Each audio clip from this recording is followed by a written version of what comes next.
Laki-laki di penjara pun tidak bisa lepas dari omelan gila istri mereka. Anda telah ditangkap, apakah Anda tidak tahu cara menyembunyikan dana gelap? Sekarang aku bahkan tidak bisa pergi ke salon kecantikan. Bajingan. Sial. Aku sudah di penjara dan aku tidak bisa lepas dari teriakannya. Istrimu kah? Benar, itu istriku. Permisi, ku perkenalkan Alia. Matilah, bajingan. Mereka inti geng narkoba. Karena kakak dan ipar kedua saling selingkuh dan mengkhianati kakak tertua dan kakak ketiga. Mengakibatkan 2 orang ditangkap. Istri kakak ketiga terbiasa hidup mewah. Sejauh ini jangan khawatir. Suami ditangkap, akun dibekukan. Dalam sekejap mata, catu daya utama hilang. Jadi sang pengasuh membawa dia dan putranya naik ke atap gedung di seberang penjara paman ketiga. Dia mulai dengan panik mempertanyakan suaminya untuk meninggalkannya dana hitam. Membuatku pusing. Tampaknya kemanapun kamu pergi, kamu tidak bisa lepas dari tangan istrimu. Tapi bekerja dengan sangat cepat. Kakak Ba mengirim bawahannya untuk mencari istrinya. Ternyata dia menyembunyikan banyak uang di rumah. Dapat digunakan oleh ibu dan anak dalam keadaan darurat. Bawahan itu juga mengeluarkan catatan tulisan tangan dari kak ketiga. Ini dengan jelas menyatakan rute proses perdagangan narkoba mereka, dan juga metode kontak pelanggan. Ingin membiarkan istrimu menjual semua inventaris di gudang rahasia. Hasilnya cukup untuk ibu dan anak menjalani sisa hidup mereka. Tapi istrinya tidak tahu bagaimana melakukan apapun. Gaji Nani Bella tidak akan terbayar lagi. Jadi Bella memutuskan untuk berakting dengan istrinya ketiga. Jual semua obatmu dan dapatkan gaji. Mereka mengandalkan alamat untuk pergi ke gudang rahasia kak ketiga. Tentu saja ada banyak bubuk putih di dalamnya. Istrinya pasti tidak bisa melakukan ini. Memohon Bella untuk mengantarkan bedak putih dan berjanji akan memberi Bella 1 juta setelah sukses. Jadi Bella menyiapkan ayam jago yang sangat bagus. Ajak ibu dan anak untuk mengikuti petunjuk rincin dari kak ketiga. Cari perantara angkutan laut. Perantaranya kenalan kak ketiga. Bubuk putih yang diisi dengan sangat terampil ke dalam ban. Lalu mudah ke Denmark. Kemudian Bella dengan hati-hati mengikuti catatan kak ketiga. Mengubah semua jenis transportasi. Melintasi gunung dan sungai. Akhirnya ketemu pelanggan kak ketiga di Copenhagen. Pelanggan juga telah bekerja sama berkali-kali dengan kak ketiga.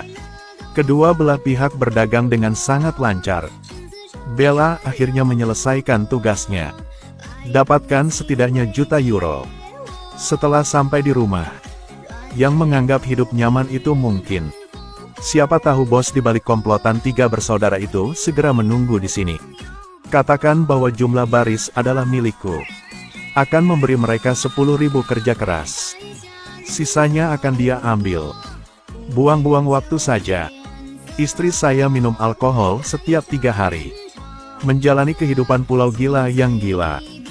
Bella menganggapnya sebagai lumpur yang tidak bisa menyentuh dinding. Tapi dia sangat menyukai putra kak ketiga. Jadi dia memberi istri Ba obat yang menyebabkan sarafnya menjadi kacau.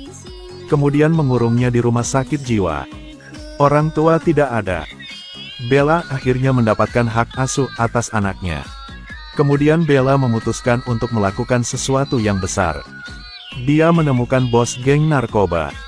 Terakhir kali berhasil dikirim ke Denmark. Bella merasa bahwa dia dapat sepenuhnya melakukan industri ini sehingga dia ingin bos memberinya pekerjaan. Meskipun bos kehilangan 3 inti. Tapi merasa wanita seperti Bella tidak bisa berbuat apa-apa, dia memerintahkan satpam untuk mengusir Bella keluar. Tapi Bella beraksi lagi.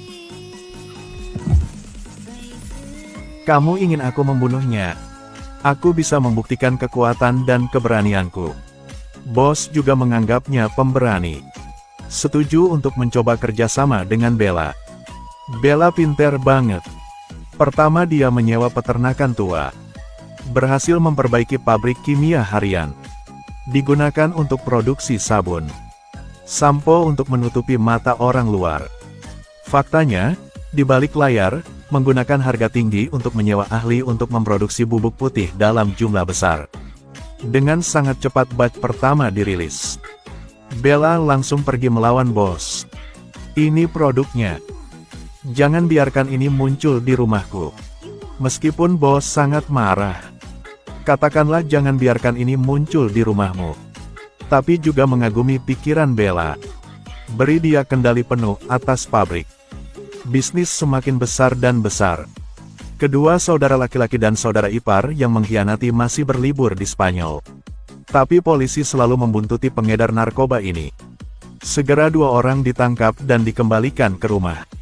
Ternyata yang di atas mau membangun kesepakatan dengan saudara 2. Jika aku bisa mengkhianatimu, kamu juga bisa menjual bosmu. Selama kamu memberi mereka informasi bos di belakang, uang yang kamu curi dan rampok mobil sebelumnya dapat disimpan lagi.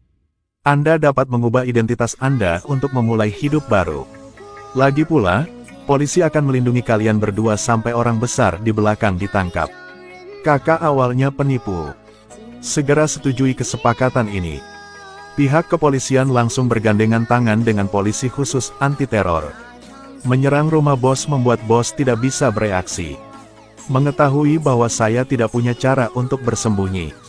Pemilik segera dan putrinya berbaring di tanah dengan patuh mengangkat tangan menyerah. Kelompok penyelundup narkoba ini dianggap sudah bubar.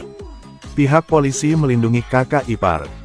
Atur agar mereka tinggal di akademi kepolisian. Menunggu sidang orang besar dan kakak tertua dan kakak ketiga selesai. Pemimpin perusahaan hancur total. Baguslah kalau Bella mengatakan sebaliknya. Dia memiliki jalur produksi dan konsumsi yang lengkap. Mendadak menjadi bos baru perdagangan obat terlarang. Perdagangan berkembang. Jumlah barang juga bertambah. Bella sering menyuap pejabat tinggi Biro Keamanan Nasional. Buat perisai pelindung untuk grup perdagangan Anda. Tapi sekali bisnis besar, susah menghindari keinginan geng lain. Bella baru saja tiba di pabrik hari ini. Bawahan segera memberitahunya bahwa organisasi gangster datang ke sini untuk mengancam mereka. Akan mengambil alih workshop ini. Bella tidak peduli sama sekali. Tapi saat dia membujuk anak angkatnya untuk tidur, bos gangster itu membawa 2 bawahannya ke dalam rumah. Raksasa korporasi dan 3 bersaudara semuanya telah jatuh. Gangster tidak punya alasan untuk takut pada pengasuh yang peduli seperti dia. Mereka tidak hanya ingin mengambil alih pabrik Bella. Saya juga ingin Bella menyerahkan semua uang yang didapat di masa lalu. Kemudian dia meninju wajah Bella berkali-kali. Bagaimana Bella bisa menanggung penghinaan seperti itu? Jadi dia pergi ke puncak Biro Keamanan Nasional. Mintalah AK. Selanjutnya muncul adegan pertama video. Bella tidak berniat bersikap lunak. Membunuh bos gangster dengan kejam. Lemparkan mereka ke kolam natrium hidroksida untuk menghancurkan tubuh sepenuhnya. Bahkan tulangnya hilang. Hanya tersisa 1 kantong gigi. Kemudian ambil alih semua bawahan gangster. Menjadi kelompok pengedar narkoba terbesar di tanah air. Ini tentang si pirang lagi di paragraf kedua. Ternyata dia mata-mata yang dipasang Biro Keamanan Nasional di sindikat narkoba. Penjelmaan seorang penari menghampirinya. Tujuan utamanya adalah meruntuhkan orang besar dan 3 bersaudara inti dari kelompok perdagangan opium. Sekarang manajemen senior Biro Keamanan Nasional dan Bella sedang bekerja diam-diam. Hasilnya terdeteksi oleh si pirang. Superior bertindak selangkah lebih maju. Menggunakan kejahatan konyol untuk memecatnya. Gadis pirang tidak menyangka bosnya begitu korup. Saat marah, dia menemukan saudara ketiganya di penjara. Mengatakan bahwa kakak dan adik ipar yang mengkhianati bos dan 2 sepupunya. Sekarang dia dalam perlindungan polisi. Tapi selama dia membunuhnya, polisi akan kehilangan saksi langsung. Kamu juga bisa dilepas. Kakak tentu saja setuju dengan rencana ini. Si pirang dan pengawal bos diam-diam keluar akademi kepolisian. Potong pagar dan masuk ke dalam. Pertama mereka menggunakan racun untuk melumpuhkan kedua penjaga. Gadis pirang tentu saja mengetahui lokasi ruang aman kakak. Mereka segera sampai di depan pintu. Menggunakan trik bius yang sama. Pengawal bos mulai beraksi. 1 tembakan pengkhianat ke surga. Menunggu adik ipar kembali, kakak kedua segera berhenti bernapas. Kakak ipar tahu pasti bahwa kelompok itu datang untuk membalas dendam dan segera kabur dari ruang aman. Keluarkan uang tunai yang dia dan kakaknya sembunyikan di luar lalu segera melarikan diri ke luar negeri. Tidak ada ipar. Dua kakak dirilis dengan sangat cepat. Kakak ketiga masih belum mengetahui bahwa grup tersebut telah diambil alih oleh pengasuhnya. Pertama, Bella tidak bisa merebut kembali korporasi. Kedua, dia sangat menyukai anaknya. Kedua poin ini membuatnya menjadi masalah untuk berada di sini. Jadi Bella memutuskan untuk tanpa ampun menurunkan racun kronis dengan kakak. Di malam hari saat kakak ketiga dan gadis pirang itu berkencan, dia tiba-tiba muntah darah segar. Tidak lama setelah dia menghembuskan nafas terakhirnya. Sebelum dia meninggal, dia tidak tahu bahwa pengasuhnya mengambil tindakan. Kukira gadis pirang itu yang meracuninya. Kakak tertua paling tragis. Cari tempat istrinya. Tapi dia berselingkuh, tentu saja dia bukan orang kecil. Dia sekarang memiliki 6 kekasih. Mempertahankan seseorang yang tidak memiliki kekuatan seperti kakak tertua hanya akan merugikan. Jadi dia memerintahkan 6 kekasih dengan palu bersama untuk menghancurkan kakak tertua menjadi daging cincang. Woman of Mafia, musim pertama berakhir.